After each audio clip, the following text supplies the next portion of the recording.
Parole de Dieu, parole de vie.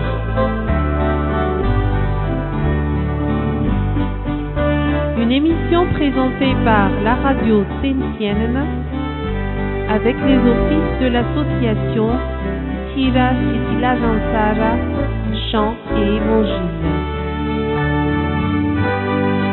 Que la paix et la joie soient avec vous à l'écoute de l'évangile de Jésus-Christ, puissance de Dieu pour le salut de quiconque croit.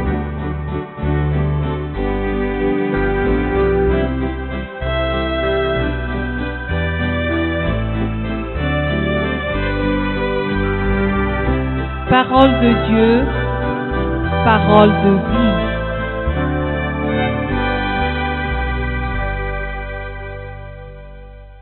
Chers amis, soyez de nouveau les bienvenus à l'écoute de cette émission Parole de Dieu, parole de vie.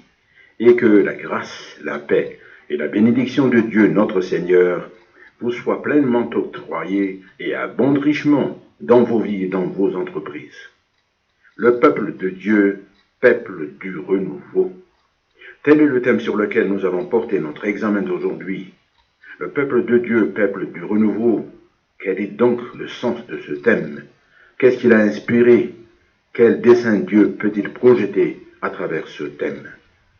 Telles sont les questions qui s'imposent à nous de manière inéluctable dans notre approche de Dieu, ou plus exactement dans l'approche de Dieu vers nous, si tant est qu'il est le Dieu qui est venu à nous et qui a voulu habiter parmi nous en révélant toute la plénitude de sa divinité en tant que Dieu trois en un, autrement dit, la Sainte Trinité de Dieu le Père, Dieu le Fils, Dieu le Saint-Esprit. En effet, l'amour du Père nous a été révélé en ce qu'il a créé toutes choses, nous y compris, et a fait révéler la venue du Messie, son Fils, Jésus-Christ, lequel nous a révélé de même le Père et a accompli l'œuvre de rédemption pour notre salut. Et avec cela, le Saint-Esprit nous a été donné pour nous faire connaître l'amour du Père à notre égard et l'œuvre rédemptrice de Jésus pour notre salut. Car c'est le Saint-Esprit qui nous enseigne, qui nous corrige et qui exhorte notre foi par le moyen de la parole vivante, puissante et éternelle de Dieu, et qui intercède pour notre pardon afin que nous puissions croître dans notre perfectionnement en Dieu et selon Dieu. Car tous ceux qui l'ont reçu, il a fait d'eux ses enfants héritiers et des co-héritiers avec Christ dans son royaume éternel, selon Romains 8, 17. Le peuple de Dieu, peuple du renouveau, qu'est-ce à dire? D'où cette idée est-elle venue? Tout d'abord, que signifie le renouveau et qu'est-ce aussi que le renouvellement? Ce sont deux termes mitoyens, tout proches l'un de l'autre, à ceci près que le renouveau se réfère à l'état de la personne qui a délibérément voulu qu'elle reçoive ce renouveau, ou en d'autres termes, qui a voulu se transformer. Le renouvellement, par contre, a trait au travail que l'on fait à l'encontre de la personne, afin qu'elle soit renouvelée, autrement dit, innovée. En réalité, c'est dans nos habitudes d'utiliser indifféremment les termes de renouveau, de renouvellement ou de transformation, d'innovation. Car l'idée maîtresse véhiculée par tous ces mots ou termes est l'idée de changement, l'idée de nouveau départ, et particulièrement si nous nous alignons au contexte des Saintes Écritures, il s'agira de débuter une nouvelle page de vie, mais d'une vie avec Dieu, afin que soit accompli selon ce qui est écrit au nom du Seigneur, si quelqu'un est en Christ, il est une nouvelle créature. Les choses anciennes sont passées, voici, toutes choses sont devenues nouvelles. 2 Corinthiens 5, 17. Pourquoi donc une nouvelle créature? Et en quoi y a-t-il nouveauté? Deux raisons rendent compte de cela. L'une, c'est que auparavant, il n'y avait pas de Dieu sur lequel s'appuyer, ni que l'on pouvait appeler dans les moments difficiles et les jours mauvais. Mais maintenant, il est là, devenu le maître pilier, le fondement de base et même le sens de la vie, tel que l'apôtre Paul s'exclamait « Christ est ma vie » dans Philippiens 1, 21, et qui d'emblée s'était exprimé « J'ai été crucifié avec Christ », c'est-à-dire que j'ai accepté de mourir au péché et aux convoitises de la chair. Et si je vis, ce n'est plus moi qui vis, c'est Christ qui vit en moi. Galates 2, 20. De telles paroles, chers auditeurs, signifiant un choix sans équivoque, une décision ferme et une pleine confiance inébranlable. Le second motif, rendant compte de la nouveauté de vie et le renouvellement que le Seigneur opère de plein gré selon sa parole pleine d'autorité, disant « Voici, je fais toutes choses nouvelles ». Apocalypse 21, verset 5, première partie, laquelle signifie que Dieu fait naître de nouveau les hommes dans son royaume par le moyen du baptême et du Saint-Esprit, suivant la déclaration de Jésus en ces termes « Si un homme ne naît d'eau et d'esprit, il ne peut entrer dans le royaume de Dieu. » Jean 3, 5. C'est le baptême, en effet, qui supprime les œuvres mortes produites par le péché, et c'est le Saint-Esprit qui anéantit les œuvres de la chair et qui apporte la vie aux hommes, selon les écrits de Paul, disant « Si vous vivez selon la chair, vous mourrez, mais si par l'Esprit vous faites mourir les actions du corps, vous vivrez. » Romains 8, 13.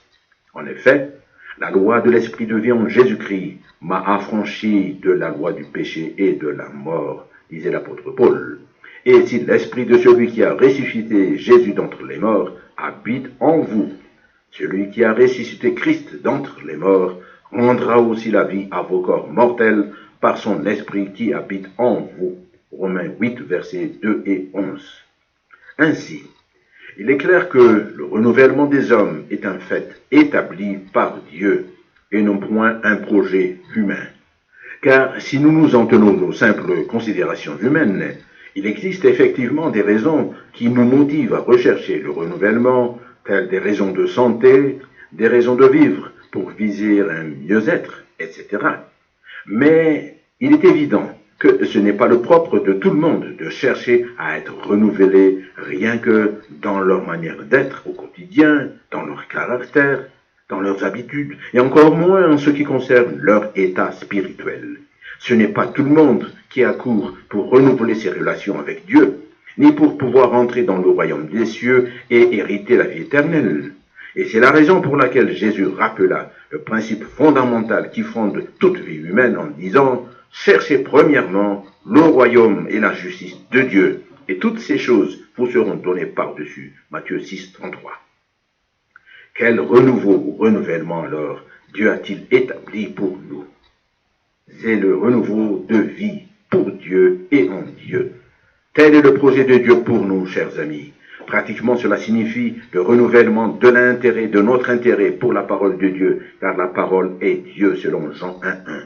En effet, il est notoire que ce ne sont pas tous les gens ou toutes les personnes qui recherchent la parole de Dieu pour les faire vivre et les fortifier, car c'est à cela que Dieu nous a donné sa parole. Car il est évident que les enfants sortis d'un même ventre ne sont pas nécessairement semblables, tels les deux sœurs Marthe et Marie, qui ont fait dire à Jésus, « Marthe, Marthe, tu t'inquiètes et tu t'agites pour beaucoup de choses. Une seule chose est nécessaire. Marie a choisi la bonne part qui ne lui sera point ôtée. » Luc 10, versets 41 et 42. La bonne part, qu'est-ce? C'est d'écouter la parole de Dieu et d'y croire. C'est de se mettre sans cesse à l'écoute de la parole de Dieu. Car s'il est écrit que au commencement était la parole, et la parole était avec Dieu, et la parole était Dieu, Jean 1, 1, cela veut dire que la parole de Dieu est la source originelle de toutes choses, la genèse de toutes choses, le fondement de toutes choses, et en même temps la fin de toutes choses. Et cela nous a été donné afin que nous connaissions Dieu, et que nous soyons réconciliés avec lui, et entrions dans son royaume pour hériter la vie éternelle. Tel est le plan de renouveau que Dieu nous a tracé et auquel il appelle tous les hommes pour la vie et pour en vivre. Pourquoi cela? Parce que la source de nos maux, de nos malheurs et la cause de notre mort, c'est notre séparation d'avec Dieu, notre Créateur et notre Protecteur. Que dit la parole d'avertissement que Jésus a émise à ce sujet? Le Seigneur a dit: et que servirait-il à un homme de gagner tout le monde s'il perdait son âme, ou que donnerait un homme en échange de son âme? Matthieu 16, 26. Il en est de même des propos de sagesse de l'apôtre Jean, écrites dans son épître, qui disent: au nom du Seigneur, et le monde passe, et sa convoitise aussi, mais celui qui fait la volonté de Dieu demeure éternellement. 1 Jean 2, 17. En vérité, chers amis, c'est le dessein, le projet de Dieu de renouveler toutes choses, et surtout de renouveler l'homme pécheur, car il est tellement précieux aux yeux de Dieu, du fait qu'il l'a créé à son image, selon Genèse 1, 26. Mais malheureusement, il a chuté dans le péché, qui est le refus de Dieu et la séparation d'avec lui à cause de ses convoitises personnelles et de sa soumission à l'injonction du diable ennemi de Dieu, plus qu'à l'obéissance au commandement du Seigneur, selon Genèse 3, 6. Et il récolta ainsi les fruits de son péché, qui est la confusion, la honte, le malheur et la mort, loin de la face de Dieu. Car, selon qu'il est écrit, l'aiguillon de la mort, c'est le péché, disait l'apôtre Paul, 1 Corinthiens 15, verset 56, première partie. Car le salaire du péché, c'est la mort, selon Romains 6, 23. Et celui qui sème pour sa chair, moissonnera de la chair la corruption. Galates 6, verset 8, première partie, c'est-à-dire la mort. Pourquoi donc ce renouveau auquel Dieu nous appelle? Pourquoi devons-nous être rénovés?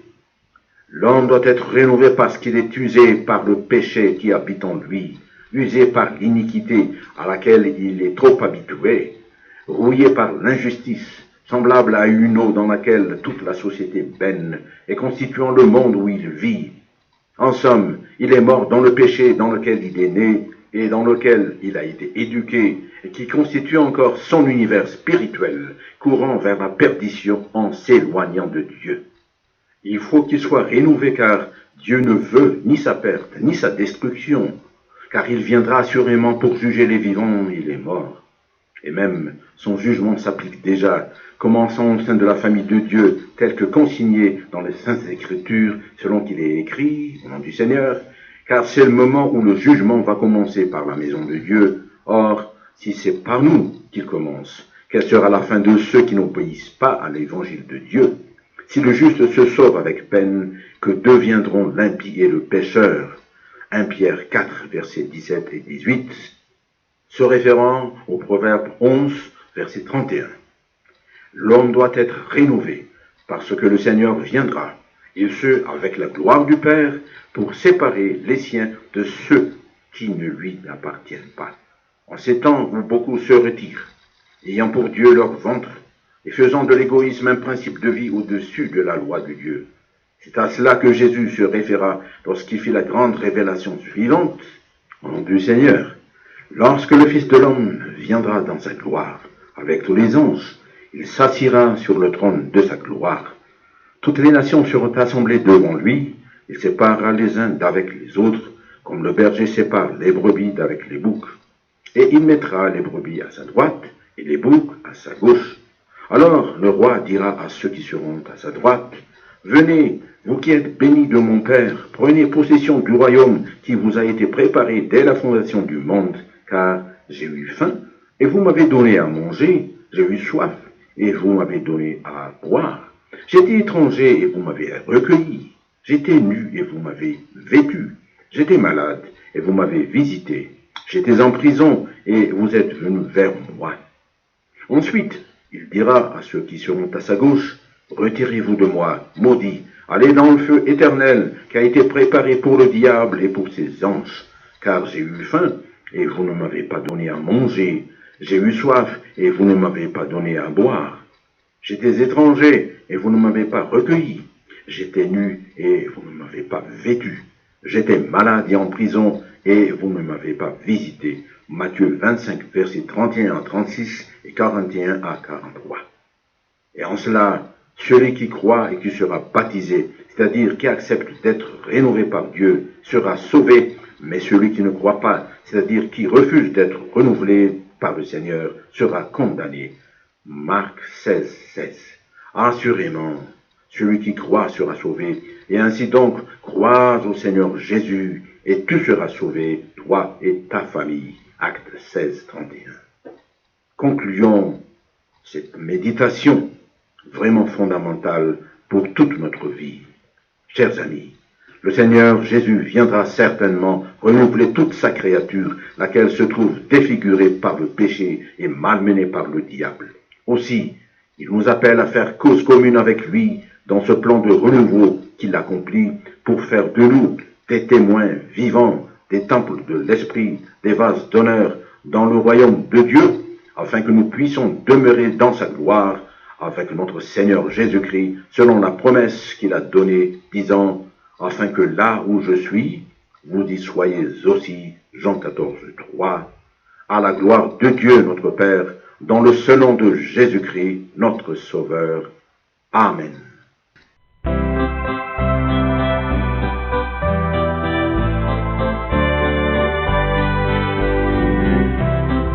Parole de Dieu, parole de vie.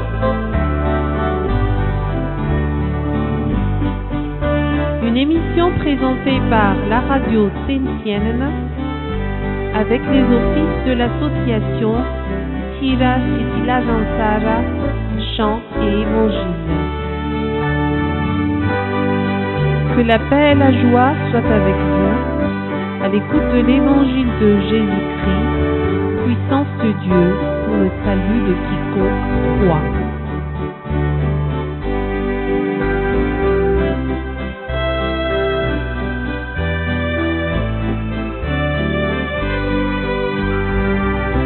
Parole de Dieu, parole de vie.